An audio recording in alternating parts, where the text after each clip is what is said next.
introduce them in order of presentation, and then they will each present for 10 minutes each, and then after that we'll open it up to questions from the audience. The first speaker is Dr. Miriam Jorgensen, who is the research director of the Native Nations Institute at the University of Arizona, as well as the research director of the Harvard Project on American Indian Economic Development. She has several books that, again, if you're interested in these topics, you should know by heart. Rebuilding Native Nations, the State of Native Nations. She has a brand new book called looking at constitutions that are just out this year. A wealth of research reports, and as you heard earlier today, the Tribal Law and Order Act report. She's just a wealth of knowledge and an unbelievable sort of work. I don't want to say horse, but work something. I don't want to say it, but the next speaker is Bob Miller, who's a professor of law at Arizona State University. Prior to that, he was a professor at Lewis and Clark, which is where I met him a few years ago at a conference. He's served as a judge for a number of Northwest tribes. His recent book, Reservation Capitalism, is a mainstay as well in courses on economic development for American Indians. He's written a number of articles on entrepreneurship in Indian country. Our third speaker is Sherry Salway Black, who's of the Oglala Nation. She has worked at the First Nations Development Institute for many years, and her passion is business development and native entrepreneurs, as well as the development of CDFIs, which are Community Development Fund Institutes. She's currently at the National Congress of American Indians. She has an MBA from Wharton. And for those of you who don't know what CDFIs are, you may ask her that. But they are amazing, innovative institutions in tribal communities as well as rural communities that make loans for non-traditional loans, for housing, for businesses, to at-risk or high-risk populations. So with that, I will call Miriam up to give the first presentation.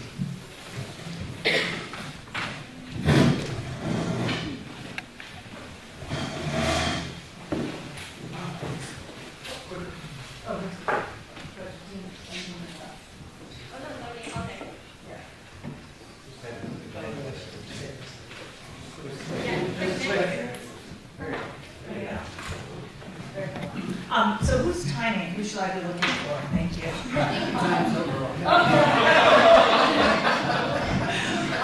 So I feel like I'm sweating a little bit. I got pulled into the hallway to take Secretary Washburn to his car and ended up walking around the whole building twice, I think, before we found it. So I'm sorry to get us kicking off late.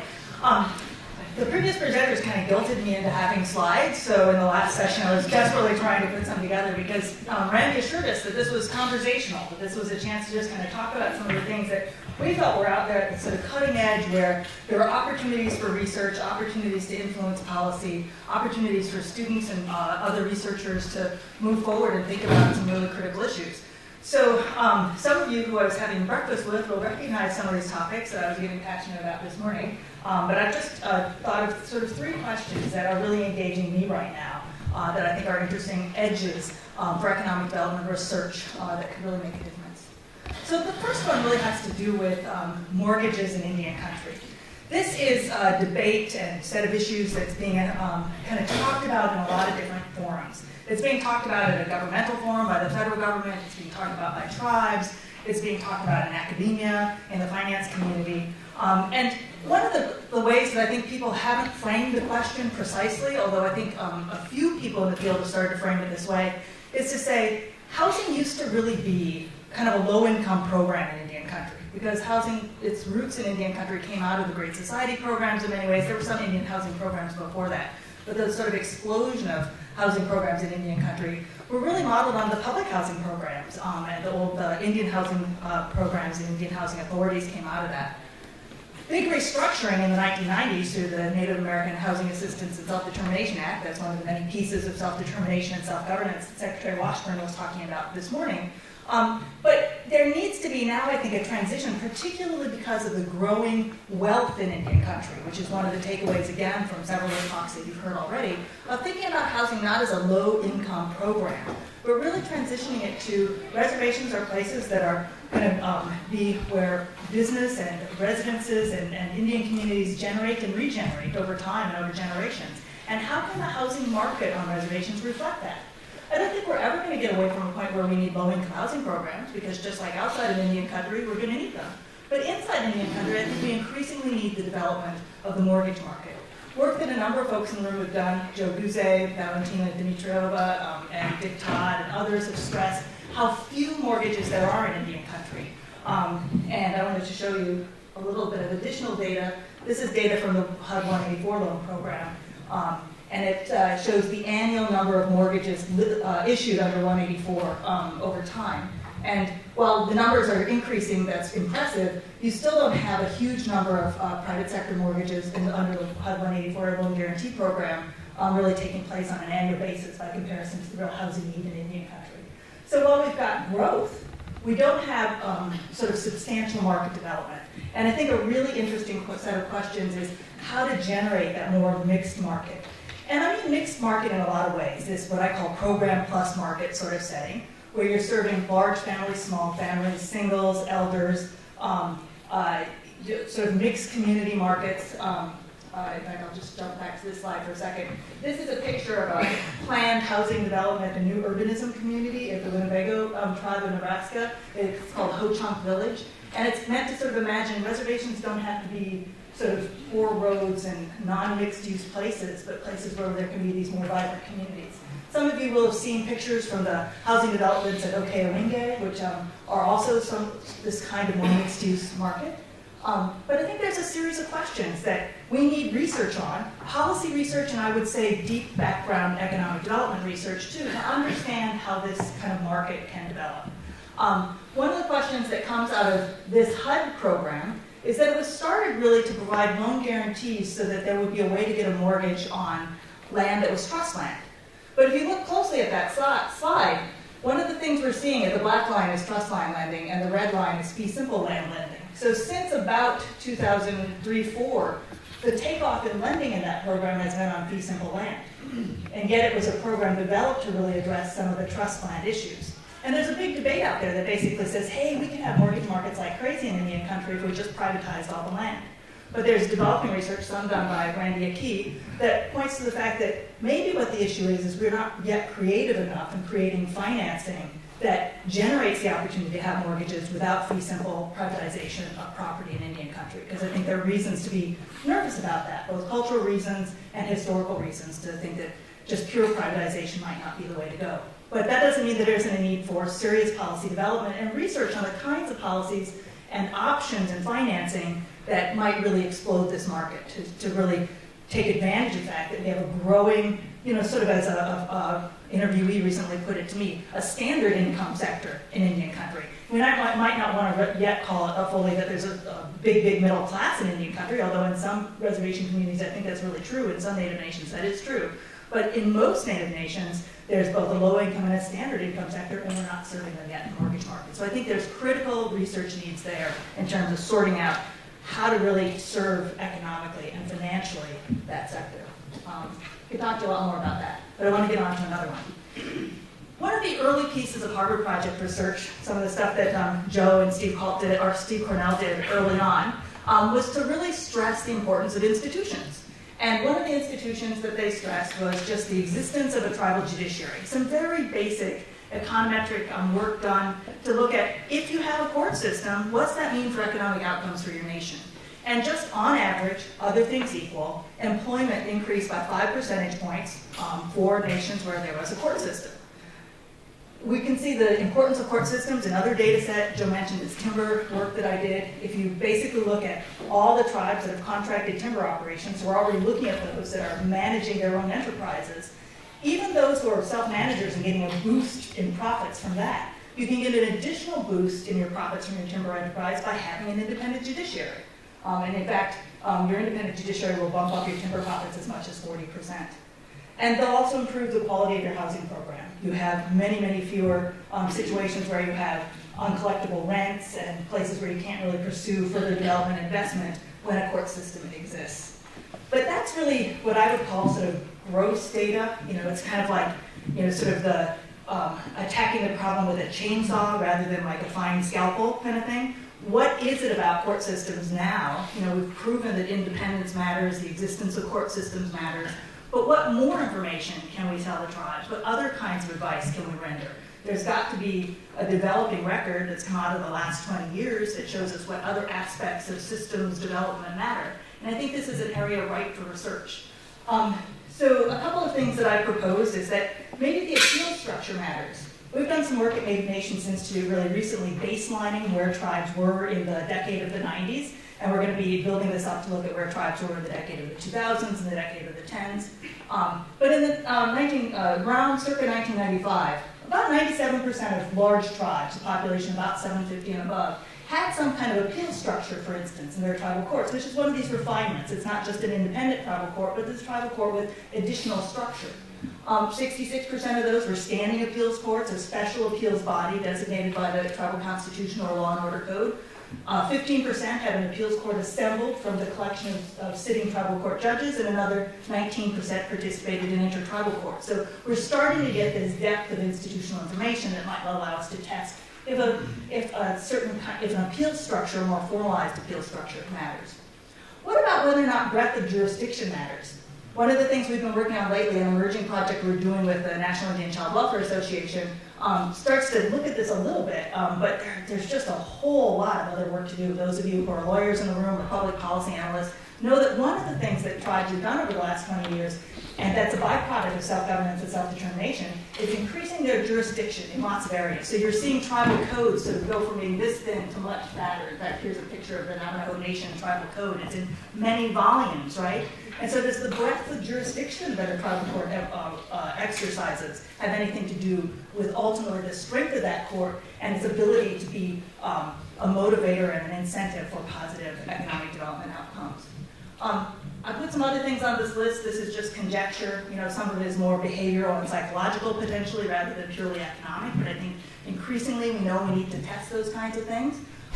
Does a nation's outreach in terms of telling other people about what its court system is and what its capacity is have anything to do with it, so that it's not just an evidence based on court rulings and court outcomes, but is the tribe talking about the strength of its court? Maybe that makes a difference.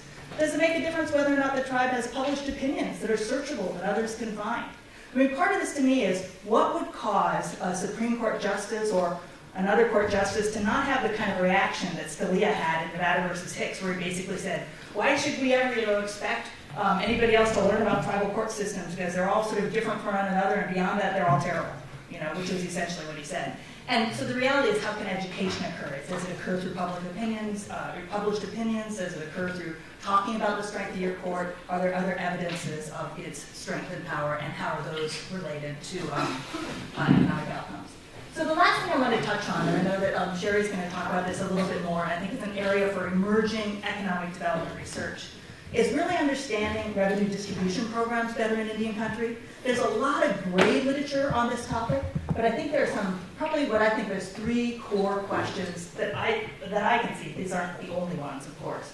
One is, what is the sort of notion, there's an emerging logic that there might be sort of an optimal amount of revenue distribution. Again, some of the work that Randy's done looking at Eastern Band of Cherokee and the revenue distribution program that they have suggests that you can give enough that changes outcomes, but there might be too much that could be distributed as well. So sort of plumbing the data to understand how revenue distribution programs, which we know can have a positive impact, but on the other hand, there's also lots of anecdotal evidence that suggests that they can have a negative impact. So I think that's a place for more full-bodied research. Other areas of research that I'll just mention are what set of strings gives rise to positive outcomes from revenue distribution programs. There's a lot of work outside of Indian country on revenue distribution, largely around what's called the children's account programming. And I think to relate the minors accounts issues and the revenue distribution programs in Indian country to that broader literature is a really important place to go. And understand if you're tying revenue distribution to investment in a business or investment in a home or investment in an education, is that making a difference? Does delaying the distribution, how much difference does that make? We know it makes some difference, but can we quantify it? Can we give some sort of handles on that? And finally, again, a lot of great literature, but I haven't seen really that much in what you might think of as the black literature around the sort of published journal literature around the best kind of financial education and financial capacity building programs to do out there that benefit children, youth, adults, elders in Indian country, particularly in the presence of these revenue distribution programs, which can be skewing, but can also be critical to changing the life outcomes for those who receive those funds. So that's just a little bit of taste of the things that I'm thinking about, where I think there are some real cutting edges in economic development research. And I know Bob and Sherry are going to expand the discussion.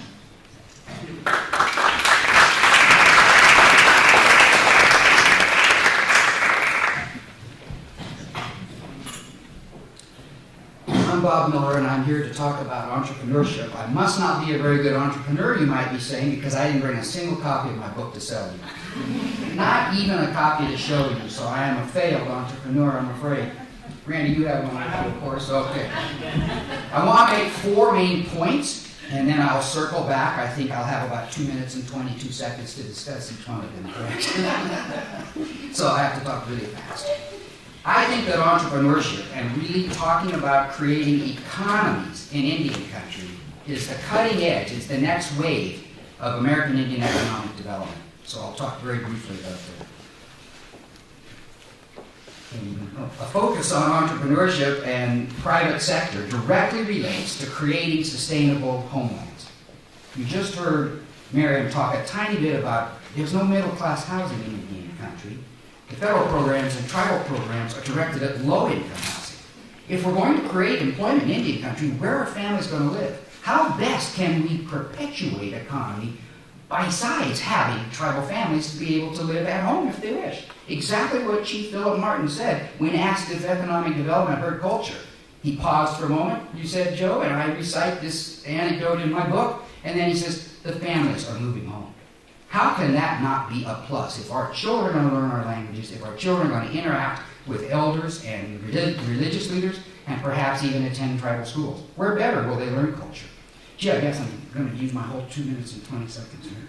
So I'm talking about using entrepreneurship and the private sector to contribute to the public sector that many tribes have done a pretty good job of creating. So creating functioning economies. My third point, I'm not talking about, the Indian Donald Trump. I'm not talking about making a few Indians rich, but we're talking about keeping our money in Indian country as much as possible and benefiting from an economic principle I'll talk about in just a second. And then my fourth point I'd like to talk about is, well, if you're talking just the private sector, Bob, then what role, if any, is there for the tribal government, for the public sector? So I'll circle back on those 4 main points now. What's a working definition of economy? I sort of took this out of the dictionary. It's the regional system for the production, distribution, and consumption of goods and services. Now, what do you know about reservations? The reservations you know. Is there a system for production, distribution, and consumption of goods and services? You're going to laugh at me. The first time I went to Northern Cheyenne, I was applying for the Northern Cheyenne Housing Authority attorney job. I looked on the map and I saw how to drive there, and I thought, okay, I'll stay in the hotel in Lame Deer, Montana. What? What are you laughing at me for? You know where I slept. Good thing I had a tent and a sleeping bag in my trunk, because there, of course, is no place to stay at Lame Deer, Montana. Every time I flew there to do work for the Housing Authority, I felt bad because I had to stay at the Super 8 motel right off the reservation in Colstrip, Montana. So the money the tribe was paying me was going to non-Indian businesses, and that just irritated me. So that's what I'm talking about, developing an economy where our money can stay in that community. So since I'm on that point, let me talk about that. I'm not an economist, but I do know two economic principles, and they're both extremely important for us and why we're talking about an economy and creating wealth in Indian country and the ability for middle-class families to have living wage jobs and adequate housing. One is what's called leakage. That's when money leaves an area sooner than is optimal, and you are all familiar with that. In my book, I have quotes from Navajo chairman, Zuni, other tribes, and I just gave you an example of Northern Cheyenne. The money leaves the reservation immediately, and that's what economists call leakage. 1999, a Navajo official said that 84 cents of every dollar leaves our reservation immediately. Our wealth is flowing to the border towns. Northern Cheyenne, that I have quite a bit of experience with, every time a person got a dollar or a check, it was get in a car and drive 42 miles to Hardin or 102 miles to Billings. And that created great wealth for the state of Montana. It did not help the Northern Cheyenne Reservation. In fact, in 2000, the 7 Montana tribes conducted a study, and even though those communities are relatively poor, they spend about $48 million a year, counting BIA salaries, counting tribal salaries, and what the native people of those 7 reservations received. It produced for Montana a $200 million benefit, because that $48 million circulated in Montana roughly 5 times before spinning off. But what economic impact did it have in Indian country? Well, almost zero. In fact, I also have a quote of a federal official who says, if the federal government invests $1 million in a non-Indian community, it produces $10 million in effect. But if we invest $1 million in Indian country, it produces only $1 million in effect. So that leakage is the idea of losing the money too soon. Well, the contra of leakage is the multiplier effect. So that's the other economic factor I'll throw out at you, or economic principle. It's the idea of keeping your money in your community, in your county, in your city, in your state, 5 to 7 times is what I've read economists think is optimal before that money spins off. And so in Indian country, hopefully that's me paying my landlord, who then pays the utility bill, who hires the tribal employees that work for the utility, who pay their rent to her, and who buy their groceries from him. That's what we want to capture money on reservation. And we can only do that if there's somewhere to spend that money. Again, my example at Northern Cheyenne, nowhere to eat on that reservation when I first went there, and nowhere to sleep at night. We need a private economy. Tribal governments, I posit to you, will never be able to, and we don't even expect them to operate every type of business that could create this definition of an economy. Who's going to rototill your garden? Who's going to run a secondhand clothing store, a gas station, or anything else? We can't even expect tribal government to do those things. So we have to create entrepreneurs. So I said I was going to circle back. Have I done that yet? Let's see, where am I? So what's the other benefit of the multiplier effect? What's the benefit of having jobs and business on reservation? Well, one, it creates mentors. I guess I'm interested in entrepreneurship because my dad was an entrepreneur for 52 years. He ran his own used car business. Guess what business I was in before I went to law school? 19 years. Come on down and kick a tire or two. Well, now I sell used law, so it's the same business. And I'll sell you a used book, too, if you want. So, where do our kids get their first job? Are there paper routes on reservations? Is there a McDonald's for kids to work in? Well, usually not. So, that's all a drawback when there's not an economy, when we're not keeping jobs in Indian country. So, let me talk. I have not seen a sign for a long time. You're giving me an hour, aren't you? 3 minutes. Oh, 3. I'll slow down. That's my hardest time racing. Let me tell you about Portland. I just moved from Portland to Phoenix. Well, what is the tribal role there? Bob, you're talking all private economy, private sector, so is there any role for the tribal government in the creation of the private sector and in the creation of entrepreneurs?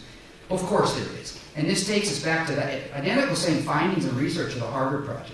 The very same things tribal governments have to do to create their own successful business is absolutely crucial to attracting the investment of entrepreneurs to Indian country. There have to be the kind of court systems Miriam was just talking about. Who will open a business in Indian country if you think the tribal court is not independent and is not fair and could take your investment, your property right, the investment of whatever savings you've got and your human capital, your knowledge, your experience, and your time? You going to invest that in Indian country, or are you going to go to Phoenix? So tribal governments have to create an environment that will attract individual investors. So their role is absolutely crucial. So the same type of laws that the Harvard Project studies have talked about, the use of Uniform Commercial Code, fair and efficient tribal bureaucracies that will license new businesses, that will permit new businesses, or is there land for lease? How long does it take you to get that lease? I've read that at Navajo, and I hope this isn't true anymore, but it took like 20 separate steps and nearly a year to get a business license. What private business owner can wait through that sort of bureaucracy? They cannot. They will invest in Phoenix. So there's a very big role for tribal government.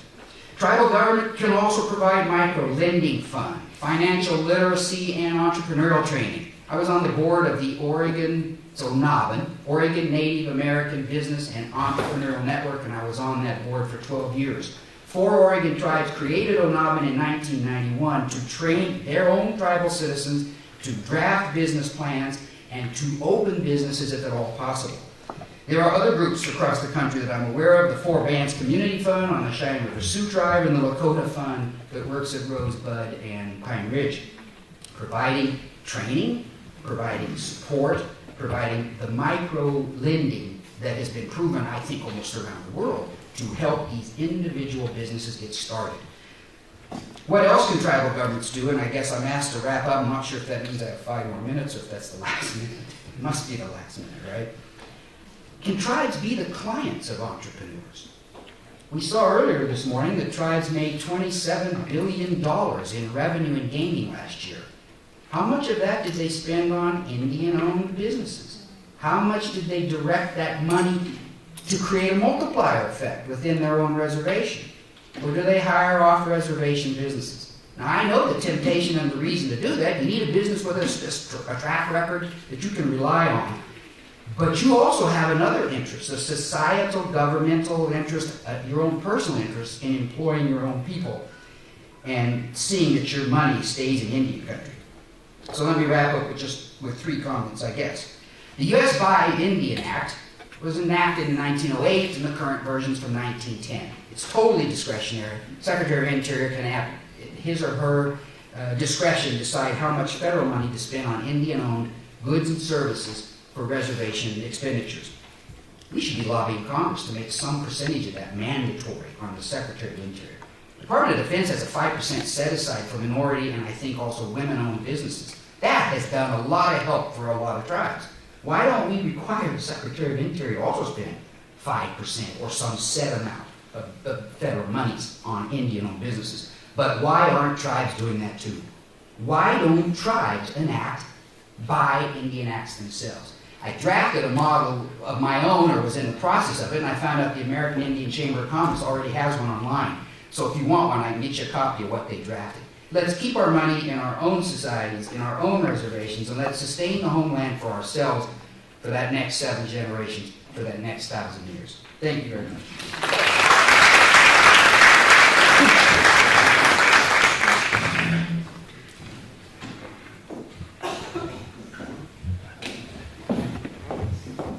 Thank you. I don't normally drink regular coffee, I can only drink decaf, but they didn't have any out there, so I'm going to go really, really fast for the next 10 minutes from drinking my caffeine buzz. It's really an honor to be here today, and I'm taking sort of a broad stroke across from what Bob and Miriam talked about, and hopefully can thread in some of the information that you heard today as well. So again, I'm going to talk about, as Bob did, but in 4 areas here, and talk about policy gains, promising strategies, systems overhaul, and fundamentals. So the first one is policy gains. Since I've been at NCI since 2008, 2009, working a consultant and staff position. Since 2009, there have been substantial, this isn't even all of the policy gains that we've made, laws that have been passed that have such potential for supporting and encouraging and facilitating economic development. The American Recovery and Reinvestment Act, over $3 billion investing in Indian country. Not all of that's been used yet. There's bond money financing still in there. The Tribal Law and Order Act, and you heard Carol Goldberg talk about that today. The Hearth Act, you heard Assistant Secretary Washburn say there were 8 submitted ordinances around the Hearth Act. Indian Healthcare Improvement Act, the Affordable Care Act, just what can be done.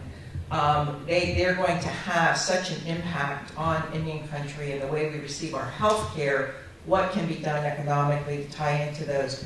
Tribal and individual trust settlements, the Stafford Act, which is the FEMA emergency management, and the land buyback program. Just in those that I've mentioned, there's $8 billion worth of new money that's come into Indian country. One-time money, the Cobell settlement, $3.4 billion.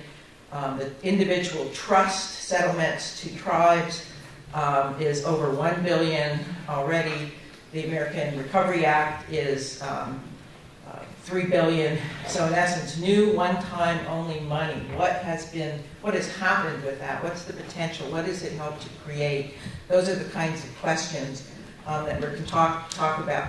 One of the things I don't have up here is the Violence Against Women Act. But that also, there cannot be cutting-edge economic development in any country without safety for its citizens and safety for the population who lives there. So in essence, safe environments are critical for economic development in there. So this next one are promising strategies. And the first one is asset-based development. And what falls under that are primarily strategies that are asset-based. And I say asset-based as compared to revenue and income-based strategies. A lot of government transfer programs are based on supporting people's income versus helping them to control and create assets. And assets, you derive other benefits.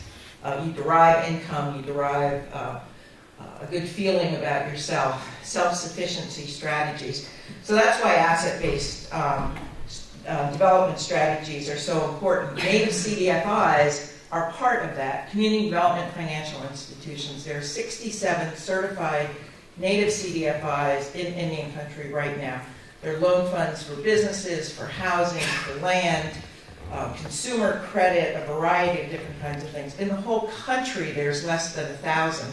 So we're a population of 1%, yet we have 6.7%, almost 7% of the CDFIs. Why? Because we have such a critical need for access to capital and to credit. And in addition to providing capital for people to purchase housing, to start businesses, there are examples of intertribal tribes who have a CDFI making a loan to another tribe for an enterprise. So you're beginning to see some very unique kinds of things happening. And all of this has really been, even though the first certified Native CDFI was the Lakota Fund on Pine Ridge, which was started in 1985, the majority of them have started in the last decade. So there's a real momentum going out there. We have things like entrepreneurship, which Bob talked about. I serve on the board of an organization, First Peoples Fund, that did a study on the creative economy. In certain Plains states, 30% of the population is focused on arts. And how can we help support them as entrepreneurs as part of this creative economy? Housing, Miriam talked about, but there's a low-income housing tax credit that we're not using in any country for capital to build housing. Food sovereignty, lower 48, there's 55 million acres of land. Are we using that to produce our own food, to produce food for economic benefit and on energy as well? Go to this next one. So systems overhaul, another word could be infrastructure on this, but just didn't want to use that. One of them is, a lot what we heard about this morning. We'll call it trust modernization. It's the current trust relationship, and we heard about that. In essence, self-governance is really tribes taking over the control and management of their own programs, looking at leasing. Bob just mentioned leasing. The Hearth Act, which was one of the very first ones on that first slide there. It was based on the Navajo Leasing Act, which in essence on Navajo provided the opportunity for Navajo to develop their own ordinance. So the shortening amount of time that it takes to put land into productive use around different kinds of things. So governance development, and I use that, and we talked about capable institutions. That's what this is about, too. Not just tribal governments, but there are NGOs in reservation tribal communities that are developing leadership capacity, looking at all the different sectors. the nonprofit sector, the for-profit sector, the informal sector on reservations. Where does our leadership come from, and how can we support that through a strategy that's a lot broader than perhaps focusing on elected officials? Code development, and we've heard a lot about that today. I'll tell you again, it's a key part of what is needed to support the kind of economic development. I think NCI is working on public health laws in tribal communities, and to do that, we're working with HUD on training and technical assistance around housing. The request we're getting the most of is the effect of methamphetamine on tribal housing. What are the standards that tribes have to say your house has to meet this standard before you can rent it? Tribes don't have those standards. So how can we look at public health codes? How can we look at business, your lending codes, different kinds of things, debt collection codes and reservations? It just crosses over everything, these development of legal codes. Data and research. And, just looking at that, the need for the infrastructure for tribes to get a handle on data and make good decisions from good data is so critical. But it also is, if you look at things around tribal ID cards, having safe data is important too. Businesses will want to look at how safe is their data if they're going to work in a relationship with tribes.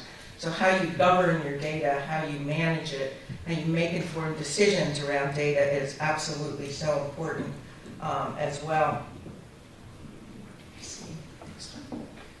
So going to the fourth one here, the fundamentals. I call these the fundamentals. I feel like they're almost intangibles. They're things that, to me, just absolutely are critical. And I call the first one the American family of governments. And we heard Matthew Fletcher talk about, tribes don't have to be the same kind of government as states and local communities, but we have to recognize that we are governments, and we have to teach everyone around us that we are governments as well. And it's something that we've started to do at NCI, a significant increase in the amount, so we call it Indians 101 that we do. We do it with federal agencies. I did it last weekend with the National Association of Counties, which are county supervisors. There were people there from Madison and Seneca County, New York, and in essence, they need to learn tribes or governments and where that comes from. So it's really, really critical. Next generation here is youth. 32% of our population is below the age of 18, 42% below the age of 25. When you're talking about cutting-edge economic development and where we go, that is one key thing to absolutely keep in mind. Sovereignty, and this is really important in terms of tribes realizing it, but I don't feel like we internally know enough about sovereignty and really understand it in the larger sense. And what we do to exercise our sovereignty, how it impacts other tribes. Matthew mentioned the Bay Mills, but there are going to be these continual kinds of challenges to sovereignty, but we owe it for every Native child in the country and others as well to really focus on sovereignty. Two more pieces I'll just mention really quickly is citizenship. Again, we've heard a lot about that today, and it is, I started thinking about this. I don't live on my home community. What's my role as a citizen? If I recognize my tribe as a government, what's my role as a citizen, and how do we interact?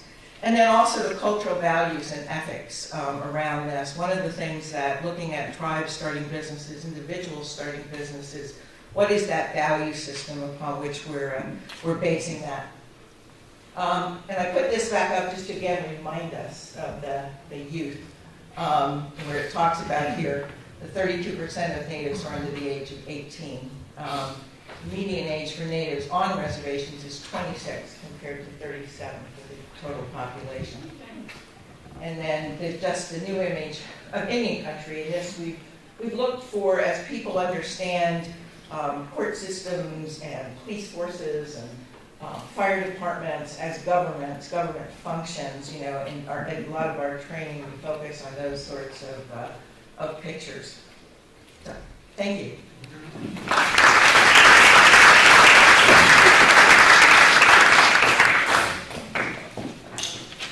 Thank you to all three speakers for giving really insightful viewpoints on the status of economic development.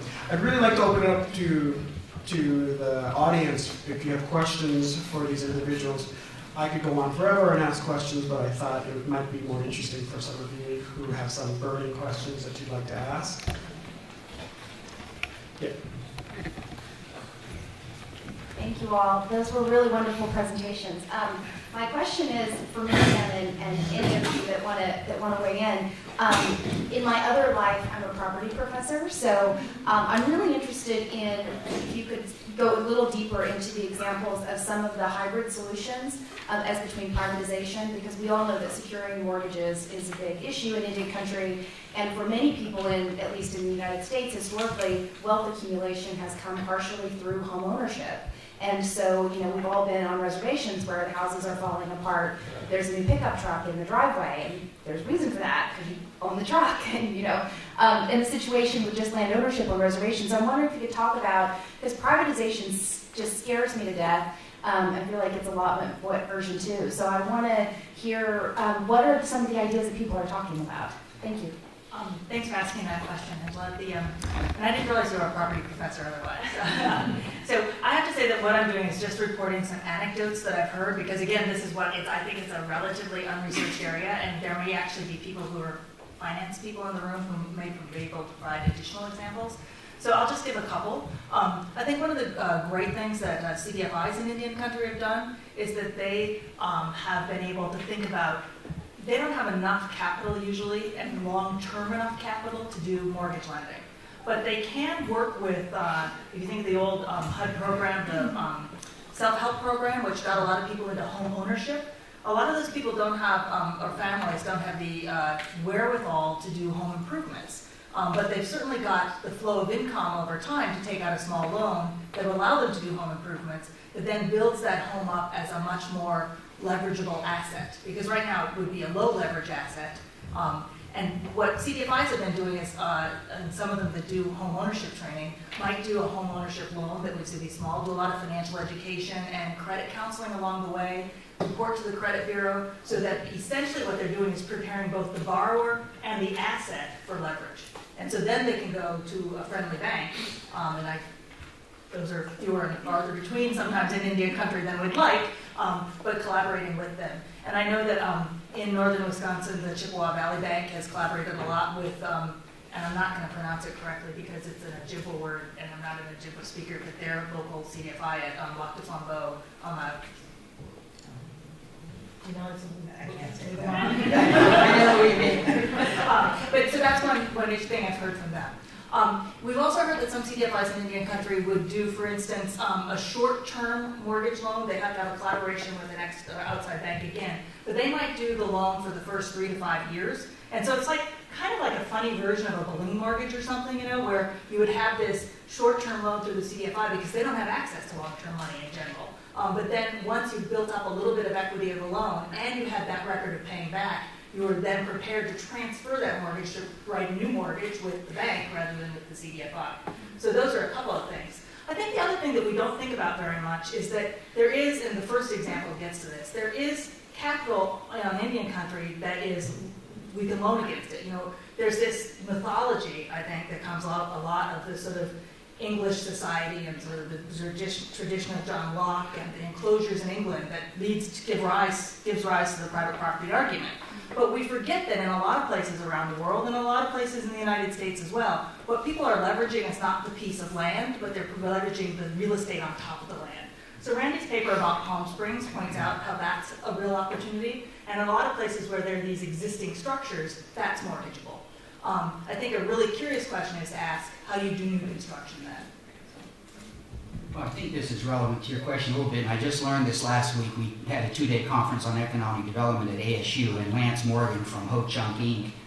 Showed a film that you ought to watch, folks. So the Winnebago tribe of Nebraska, and I think it's WWW Ho-Chunk Inc. It's about a 5-minute commercial of the image you showed of the village, Ho-Chunk Village, that they've started.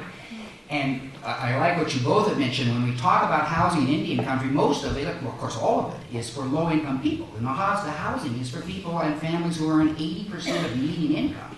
So the only housing that we're providing is for low-income people. So to stop the brain drain, we want to both attract and house Native families who maybe are above median income. And so what Lance Morgan told us about last Friday, and his film shows, is they are building middle-class housing, $200,000 houses on fee land, and they're giving tribal citizens $80,000 of down payment money to buy this $200,000 house. Wow, that's an aggressive attempt, if you want to use that word, to stop the brain drain. So they have this village, which he showed a little commercial building they have, and a law firm rents space there. I believe that's the Morgan Peoples law firm, but who cares? They're still renting space, and they have a beauty salon in it. And so Ho-Chunk Inc. has all these subsidiary corporations. A lot of the money raised through foundation grant money, through the 501c3 Ho-Chunk Inc. subsidiary. But they are actively working to keep middle-class families that are working there for the tribe, working for the Ho-Chunk entities, have them live on reservation.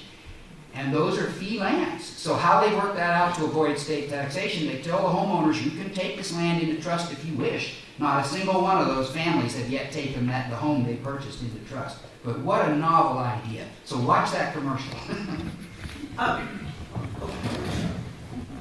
I don't have an answer, but I have a lot more questions about the land buyback program that's starting out now, and what sort of an impact that will have on home ownership, home development in Indian country as tribes begin. Are they prioritizing for housing? I'm assuming some are, and for business. So I think that's an important question to ask, how they're looking at it with the financing of that kind of housing. So, Yat A. Shea, I'm Cardi, Michigan. And my question is regarding, I understand that this is a cutting edge aspect of economic development, but it's very, you can notice that there's a kind of cultural void that's happening here, and it's something that we should be looking at in terms of, especially certain terms like poverty. When we go to our Navajo cultural holders and we talk to them about poverty, they get offended because poverty in the Navajo worldview is you don't have any family. You're kind of out there on your own. And so I think when we start looking at terms in how communities look at poverty and what we're looking at in terms of economic development, we really need to go back to our cultural holders and see what type of communities do they want to invest in. There's a lot of issues. I've had a lot of experience working with money managers. Navajo Nation has a permanent trust fund of over $1 billion. I don't know if it's, I'm kind of a little conscious of some of the examples have been some of the stalemates on Navajo Nation in terms of economic development, but I think that lends to how is the community then involved in this process. If there's a lengthy business site process, maybe then the community at certain times feel that they haven't then been a part of the law and the policy to kind of bring in this economic development. Another issue I know that this is not so much of a question, but I'm hoping that you can respond with your looking at how you bring into culture and a community perspective.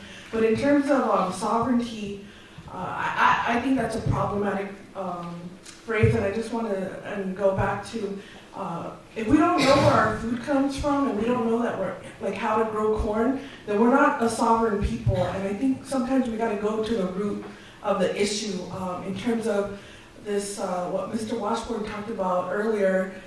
This kind of federal dependency that we're all looking for somebody else to take care of us, and this kind of flight to the border towns. We did a baseline data on consumer surveys. People are not buying nutritious food in border towns. They're buying hot Cheetos and pop and Spam, And so I'm kind of critical when we start talking about how can we shore up our money on the nation when it's outside entities then just want to replicate that. They want to bring the Walmarts or the big box to the nation when really what we want are healthy, self-sustaining communities that can grow and have access to that. So I would want to kind of have a conversation, if you're talking about access to credit, then how can we build up our homelands again? How can we revitalize our traditional foods? How can we get our kids involved in the language and not necessarily seeing the bottom line? I guess that's my question. I think that's a graduate level class in terms of what you've asked, and I agree, and I think your questions are great. I was trying to think of a number of different ways to respond. One, I think you're very, very on target with how, and my last one, I didn't really get to go into it, was on what are we building the economies, on our cultural values and ethics, and having those discussions about what does that mean for the businesses. I think in the sense of, we have heard from a couple of people here about the land, and how do we, look at making decisions about the land and moving forward.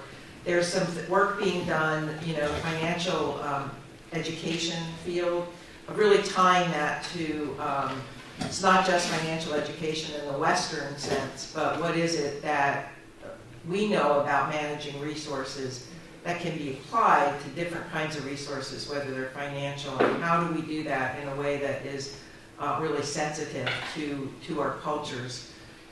So I think there are different efforts out there, when I talked about the arts, the creative economy, we have these amazing, many people do, Native people do art in addition to many other things that they do, and how do we support them and help them, increase their income. They may not ever want to leave the reservation, but how do we help them be more self-sufficient and include things around the environment and culture bearers.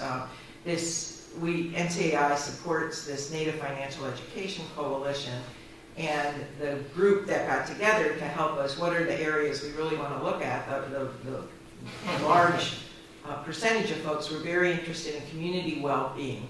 How do we, when we talk about financial literacy, how do we focus on our community well-being, and what does that mean? What are the roles that grandparents play? Just really talking about, what are our financial decisions we make, and how are they informed by our culture? So again, there's some things happening in that, but it'd be a longer conversation with you. I just want to add a couple of things that relate to the things that I talked about, that it's hard in 10 minutes to give the appropriate precursor information, but particularly I think it's important to understand that things like Native CDFIs are exactly a response to what communities have wanted. Native communities said, we don't necessarily have great experience with traditional banking, and we'd like to have community-controlled institutions that will support lending in a way that makes sense to us. And a number of Native CDFIs have engineered, I guess that's what I'm looking for, new forms of collateralization and underwriting, and will use non-traditional collateral. So that ties into Professor Riley's question as well.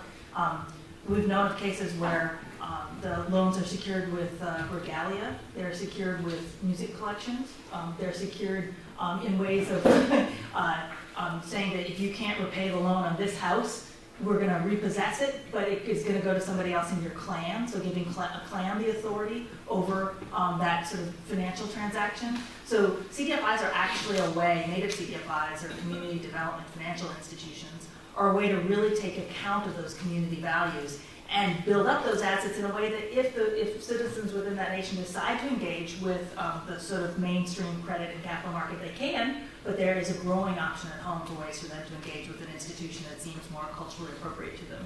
On the housing front, one of the things we're hearing is that question about how do you transition from a low-income program to more of a mixed market program is really being pushed by communities who are saying, we don't like this definition of poverty. We don't like this low-income definition. We see our communities as much more vibrant than that. And if you think about a lot of the way the old AHA HUD model was, is we're either these funny little cluster housing or these houses that were disconnected from community. It felt like HUD got it wrong whichever way they tried. So like, I grew up near Lakota country, and a lot of Lakota preference is to have Teospe-based housing, but then far from others, Teospe. And then in the Pueblo setting, it's to have more concentrated housing. Well, guess who got what? They got it exactly backwards. So in a lot of the Pueblos, there was this dispersed housing rather than building on the plaza kind of thing. And a lot of the more community-controlled solutions that are using these different kinds of financing options as they're doing the big think about how do we create a community-based solution that's going to meet our needs rather than this federal definition of let's have low-income housing, has been creating those more vibrant community solutions. So again, sort of behind that list of cutting-edge issues is a lot of this notion of this is what maybe are saying they're looking for. So how can research produce the data that's going to justify those arguments and provide communities with more direction and advice to implement what they want to implement? Well, I'd just like to add one comment about the food sovereignty issue. I love seeing this project sort of starting just in the last year or two, it seems like. But I just want to mention the Umatilla tribes in northeastern Oregon 4 or 5 years ago made it their policy to manage their lands to serve their first foods. And all I can remember is roots and salmon. I forget the third category, what they call first foods. It might have meant deer, but this community has decided that, yes, we want to eat healthy and we want to eat traditional. And so they are putting forward the way they manage all their lands and the partners they work with is to serve roots and salmon. So the food sovereignty is a whole side you might not even think of as sovereignty in government, but it's certainly cultural, it's perpetuating our desires, and there's an economic side to it, a benefit to it too, and a help it. I also want to respond to your question as well, because I think the Navajo Nation is also sort of taking sort of a leadership role here, as Amber well knows, to put this tax on junk food. It didn't pass this last go around, but there looks like that it might sort of in future sort of go arounds may go through. So it is an attempt, and that's sort of a homegrown attempt to enact change domestically to sort of change the market in this case, and tax something that we consider a bad, the consumption of junk food. The question remains: is there spillover effects, and do people then just go off the reservation and find it elsewhere? Maybe they do, maybe they don't. But there are communities, and yours is one that sort of taking this sort of forward-looking ways of injecting your culture and creating the environment and creating the incentives, and that's what economics is all about, creating the right incentives, so that the outcomes are sort of the socially desirable ones. So I think that's a thing to recognize. Are there other questions? I want to ask, if there are no other questions, I will ask the final question for the three of you, because you come from three different perspectives, and I wanted to know, in terms of your perspective, in terms of sort of collaboration and research and analysis, what is your perspective of what works best? So if you're giving advice, we have a lot of graduate students here, we have community members here. In terms of partnerships, in terms of collaboration, in terms of joint work, from your experiences, can you tell us the one that you feel worked the best and produced, the nicest research, the clearest cut output that was beneficial? So if you can think back. Can I go first, since I have the least to say?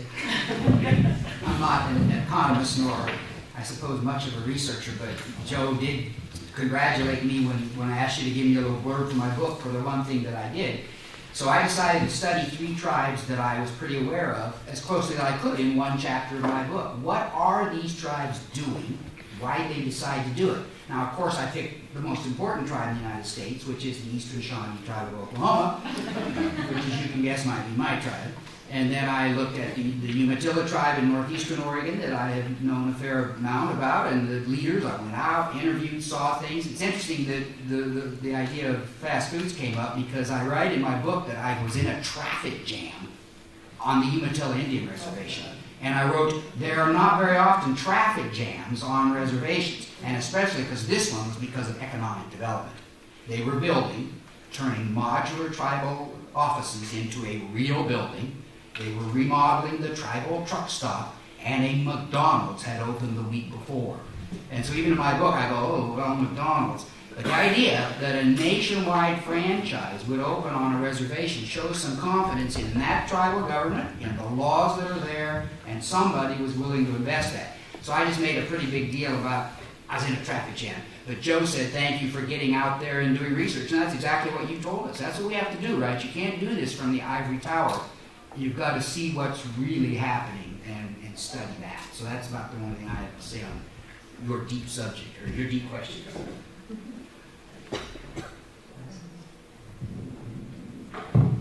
Well, I would just actually like to do a commercial. Malia will thank me for this. NCI has the Policy Research Center, and our mid-year conference every year, which is in June, always has a Tribal Leader Scholar Forum.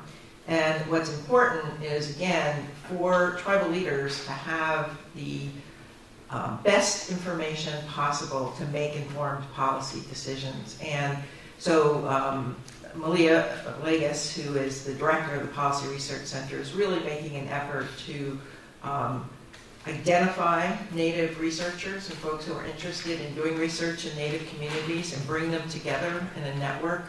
And I serve as an advisor to that effort, but it's also having this agenda, and tribal leaders update that every so often. What is the research agenda? What are the key pieces that we need research on that can help tribal leaders make informed decisions in their communities, but then also maybe nationally too.